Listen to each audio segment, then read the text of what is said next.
I'm going to show you how to do the I-cord for the I-cord cowl.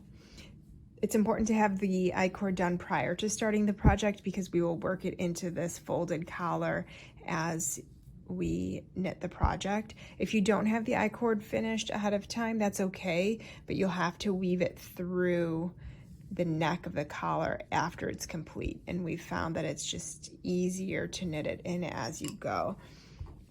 Here is a finished I-cord. It's about 30 inches long, and when I'm finished showing you how to knit the I-cord, I will show you how to tuck the end in here as another example. So when you're doing an I-cord, you can either use double pointed needles or you can use circular needles. And of course you will need your yarn. I'm gonna cut that edge off. Okay.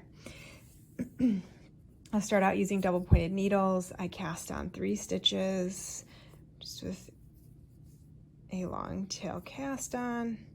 Now if I was knitting this as a flat object, my working yarn's coming out of this top stitch, I would knit right into that and be on my way. But since this is a tube, we're going to actually move the work down to the other end, and the working yarn is now, what was the top stitch is now the bottom stitch, so the working yarn is now coming out here from the bottom, and that's what forms the tube. So I will go ahead and knit, bringing that yarn up from the bottom, and I always give this a little tug, and then those 3 stitches you move right back down to the other end. Again, the working yarn coming out of the back there, or out of the bottom.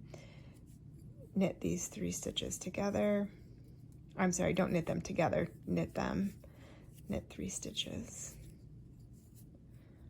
Give a little pull, move them down to the other end. Knit 3 stitches.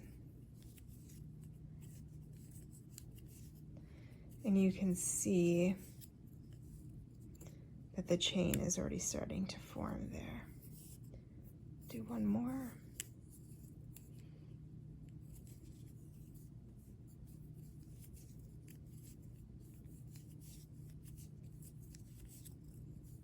There you go. So you will continue doing that, knitting 3 stitches, moving your work down, going back and forth until this chain measures about 30 inches.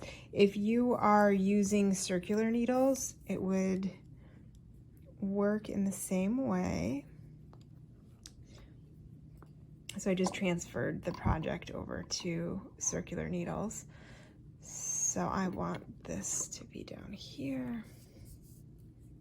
Okay.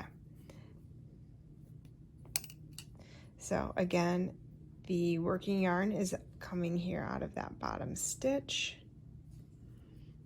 And I'm going to knit these 3 stitches. My stainless steel needles are a little bit slipperier, so there we go. And then what's great about circular needle is you just move it down and start again.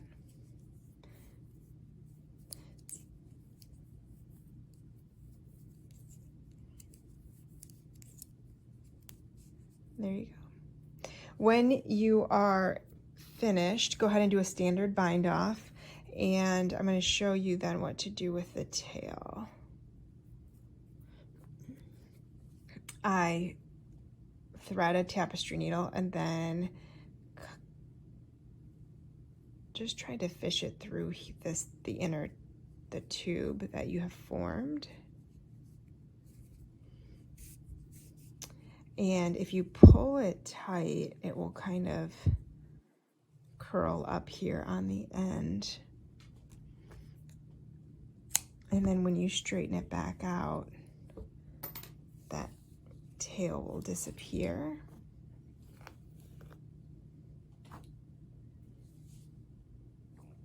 And you'll have a clean end there to your I-cord.